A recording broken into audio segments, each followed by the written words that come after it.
یرید اللہ ان یخفف عنکم، اگر اس راستے پر چلو گے تو اللہ تمہیں ہلکا پھلکا کر دے گا، تمہارے اسٹریس دور کر دے گا، تمہاری یہ جو ایک اینزائٹی اور ڈپریشن کا لفظ پوری دنیا میں چلا ہے یہ اللہ تمہارے دور کر دے گا اگر تم اسلام پہ چلو گے۔ اللہ تعالیٰ نے تمہارے یہ دین کو شریعت بنایا۔ شرع کسے کہتے ہیں؟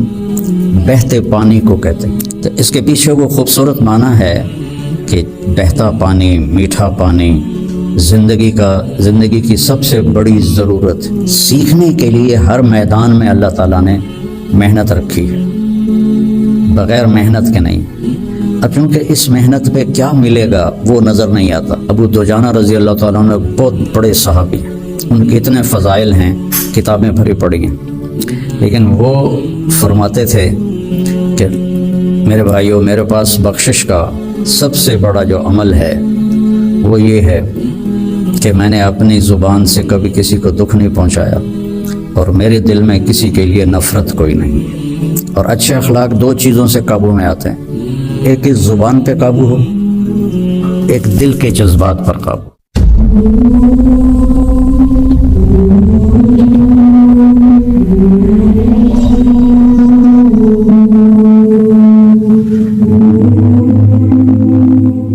بسم اللہ الرحمن الرحیم، والصلاة والسلام علی رسولہ الکریم وعلی آلہ واصحابہ اجمعین، اما بعد۔ دین اسلام زندگی گزارنے کا وہ طریقہ ہے جو اللہ نے جناب رسول اللہ صلی اللہ علیہ وسلم کے ذریعے سے ہم تک پہنچایا اور بتایا، ڈنڈے سے نہیں چلایا۔ باقی جو جتنی مخلوق ہے ان کو اللہ نے مجبور پیدا کیا ہے۔ آم کے درخت پر اس کی مرضی سے کیلا نہیں لگے گا، آم ہی لگے گا، یہ اس کے لیے پابندی ہے۔ کریلا کڑوا ہوگا، میٹھا نہیں ہوگا۔ بھینس نے دودھ دینا ہی دینا ہے، اس کو اختیار نہیں کہ وہ انکار کر دے۔ تو اس طرح پوری کائنات کو دیکھیں تو ساری کائنات اور سارے جانور، سارے جاندار بے جان، وہ ان کو اللہ نے پابند کر دیا ہے، وہ سے ادھر ادھر نہیں ہو سکتے۔ ہمارا چونکہ پیپر ہے کہ لیبلوکم ایکم احسن عملا، کہ تم میں کون اللہ کو راضی کر کے آتا ہے، کون اپنے عمل کو خوبصورت بناتا ہے، اور کون اس تھوڑی سی زندگی کے پیچھے اپنے اللہ کو ناراض کر دیتا ہے۔ تو جب اللہ ہی نے انسان کو بنایا اور اس نے ہی چلنے کا راستہ بتایا تو یقیناً وہ سب سے آسان ہوگا۔ پوری دنیا کے نئی نسل میں ایک بات کامن ہے، چاہے پاکستان میں ہو چاہے امریکہ میں ہو، دین پہ چلنا بڑا مشکل ہے۔ تو ہم اللہ سے پوچھیں وہ کیا کہتا ہے جس نے ہمیں یہ فطرت اللہ التی فطر الناس علیہا لا تبدیل لخلق اللہ اور ان الدین عند اللہ الاسلام، کہ اب زندگی گزارنے کا ایک ہی طریقہ ہے جس پر تم کامیاب ہوگے، وہ اسلام ہے۔ تو اللہ تعالیٰ کہہ رہا ہے یرید اللہ بکم الیسر، اللہ تمہارے لیے آسانی چاہتا ہے، ولا یرید بکم العسر، اللہ تمہارے لیے تنگی اور مشقت نہیں چاہتا۔ یرید اللہ ان یخفف عنکم، اگر اس راستے پر چلو گے تو اللہ تمہیں ہلکا پھلکا کر دے گا، تمہارے اسٹریس دور کر دے گا، تمہاری یہ جو ایک اینزائٹی اور ڈپریشن کا لفظ پوری دنیا میں چلا ہے یہ اللہ تمہارے دور کر دے گا اگر تم اسلام پہ چلو گے۔ یرید اللہ ان یخفف عنکم، اینزائٹی ڈپریشن کی دوائیں کیا کرتی ہیں؟ دماغ کو تھوڑا سست کر دیتی ہیں، تو اس کی جو فیلنگز ہیں نیگیٹو وہ ذرا کم ہو جاتی ہیں۔ تو اللہ تعالیٰ فرما رہا ہے میرے راستے پر چلو تو یہ آئیں گی نہیں، تم خوش باش رہو گے، مزے میں رہو گے۔ پھر اللہ تعالیٰ کہتا ہے ما جعل علیکم فی الدین من حرج، میں نے تمہارے دین میں کوئی تنگی رکھی کوئی نہیں۔ بھوک لگی ہو تو روٹی کھانا مشکل کام ہے، کتنا آسان ہے۔ ہاں اس کے لیے اگر کہیں جانا پڑے تو جانا پڑے گا۔ آپ لوگوں کے کھانے کا کیا باہر انتظام؟ تو آپ لوگ باہر کھانا کھانے جاتے ہیں، یہاں بیٹھے بیٹھے تو نہیں آتا۔ تو اس کے لیے جو انسان تکلیف اٹھاتا ہے وہ اس کو محسوس نہیں ہوتی۔ تو بغیر مقصد کے جب کوئی تکلیف آتی ہے تو وہ محسوس ہوتی ہے۔ یہ میں پورا امریکہ، یورپ، آسٹریلیا، سارے بر اعظم پھرا ہوں۔ آپ کے ملک میں لائف بہت ٹف ہے، آسان نہیں ہے، بہت مشکل لائف ہے۔ تو اللہ تعالیٰ کہہ رہا ہے تم میرے راستے پر آ جاؤ، ہم تمہاری زندگی کو آسان کر دیں گے، چونکہ اس میں تنگی ہے ہی کوئی۔ پھر ایک حدیث سناتا ہوں آپ کو، ان اللہ شرع الدین، اللہ تعالیٰ نے تمہارے یہ دین کو شریعت بنایا۔ شرع کسے کہتے ہیں؟ بہتے پانی کو کہتے ہیں۔ بہتا پانی کتنا مفید ہے، کتنی پوری زندگی کا نظام پانی کے اوپر چل رہا ہے۔ تو اتنی خوبصورت تشبیہ دی بہتے پانی کے ساتھ کہ جیسے بہتا ہوا پانی، یہ جو سمندر کے کنارے ہوٹل بنے ہوئے ہیں ان کے کرائے زیادہ ہیں، جو جس کمرے کا وہاں ویو سمندر کا ہوتا ہے اس کا کرایہ زیادہ ہے۔ تو پانی پر اللہ تعالیٰ نے زندگی کو چلایا ہے۔ وَجَعَلْنَا مِنَ الْمَاءِ كُلَّ شَيْءٍ حَيٍّ، اور اللہ قرآن میں کہتا ہے کہ میں نے ہر جاندار کو پانی سے پیدا فرمایا۔ تو اللہ کے نبی نے قرآن میں کہا لِكُلٍّ جَعَلْنَا مِنْكُمْ شِرْعَةً وَمِنْهَاجًا ثُمَّ جَعَلْنَاكَ عَلَى شَرِيعَةٍ مِنَ الْأَمْرِ۔ تو اس کے پیچھے وہ خوبصورت معنی ہے کہ بہتا پانی، میٹھا پانی زندگی کی سب سے بڑی ضرورت، اس لیے سفر میں آدمی ہو اور پانی کی قلت ہو تو علماء کہتے ہیں نماز کے لیے تیمم کرے اور پینے کے لیے پانی کو محفوظ کرے۔ نماز جیسے عمل کے لیے اللہ نے صحابہ یہی کچھ کرتے تھے کہ پانی پینے کے لیے رکھتے تھے اور نماز تیمم سے پڑھتے تھے۔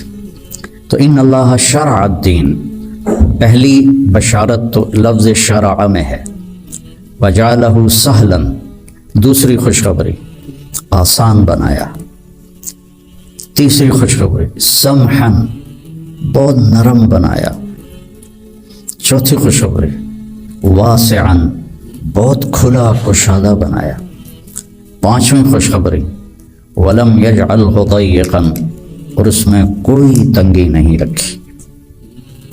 لیکن جیسے ہر چیز کو سیکھنا پڑتا ہے، دین کو بھی سیکھنا پڑتا ہے۔ یہ بڑے بڑے ٹرالے جو چلا رہے ہوتے ہیں، اتنے بڑے بڑے کروز، کئی دفعہ میں نے ان میں سفر کیا ہے، اتنے بڑے بڑے 5-5 ہزار آدمی اٹھا کے وہ جو ڈرائیور چل رہا ہے وہ دیکھنے میں کتنا مشکل ہے۔ پھر پانی میں بریک لگانا یہ کتنا عجیب مشکل کام ہے، لیکن چونکہ سیکھ لیا تو چلائے جا رہا ہے۔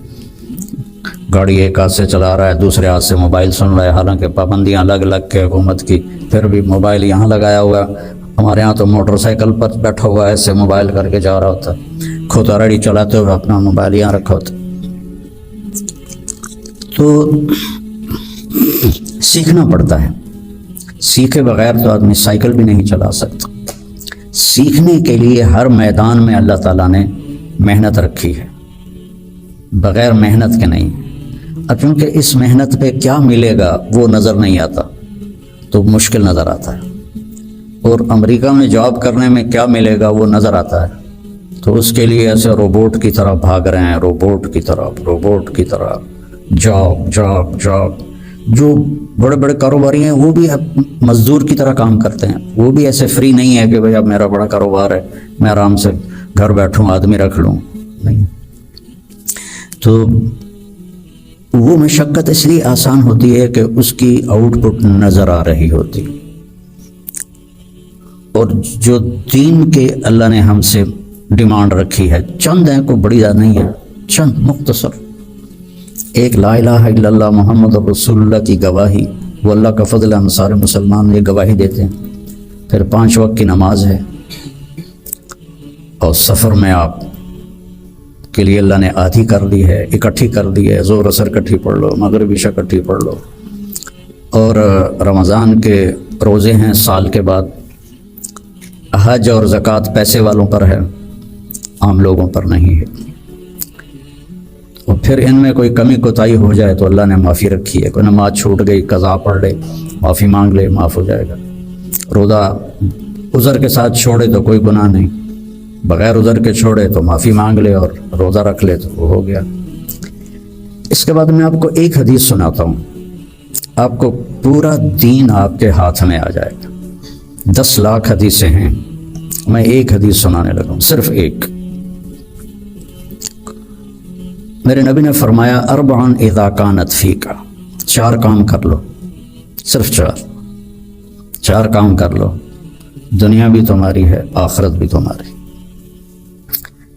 پہلی چیز صدق و حدیث، ہمیشہ سچ بولو، جھوٹ نہ بولو، مذاقاً بھی جھوٹ نہ بولو، سچ بولو. دوسری چیز حفظ و امانت، کسی کو دھوکہ نہ دو، کسی کے ساتھ 2 نمبری نہ کرو.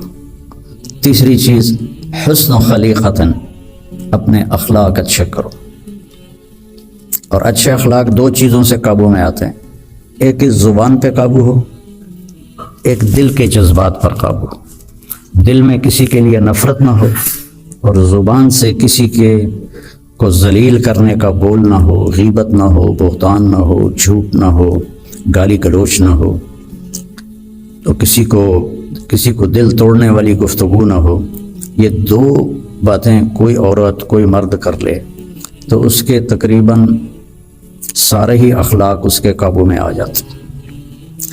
ابو دجانہ رضی اللہ تعالیٰ عنہ بہت بڑے صحابی ہیں، ان کے اتنے فضائل ہیں، کتابیں بھری پڑی ہیں، لیکن وہ فرماتے تھے کہ میرے بھائیوں، میرے پاس بخشش کا سب سے بڑا جو عمل ہے وہ یہ ہے کہ میں نے اپنی زبان سے کبھی کسی کو دکھ نہیں پہنچایا، اور میرے دل میں کسی کے لیے نفرت کوئی نہیں ہے. اور بدر میں شریک ہوئے، احد میں شریک ہوئے، خندق میں شریک ہوئے، حدیبیہ میں شریک ہوئے، حج میں شریک ہوئے، یمامہ میں شہید ہوئے، اتنی بڑی فضیلتیں. لیکن وہ کہتے ہیں میرے پاس بخشش کا عمل یہ ہے کہ میں نے اپنی زبان سے کبھی کسی کو دکھ نہیں پہنچایا، اور میرے دل میں کسی کے لیے نفرت نہیں ہے. یہ فرائض کے بعد اس 2 چیزوں پہ آپ عمل کر لیں تو آپ کے اخلاق بہت عالی ہو جائیں گے. اور چوتھی چیز فرمائی عفت فی طعمۃ، کہ رزق حلال کماؤ. تو یہ 4 کام ہیں، سچ بولنا، دیانتداری سے کام کرنا، دھوکہ نہ دینا، اخلاق اچھے رکھنا، اور رزق حلال کمانا. تو ان 4 کاموں پر جہاں مرضی آپ دنیا میں زندگی گزاریں، آپ کی دنیا بھی بن جائے گی، آپ کی آخرت بھی بن جائے گی. یہ تبلیغ میں اس کو سیکھنے کی محنت ہوتی ہے کہ اس میں تھوڑا وقت لگتا رہے تو زندگی کو ایک رخ مل جاتا ہے، عمل کی توفیق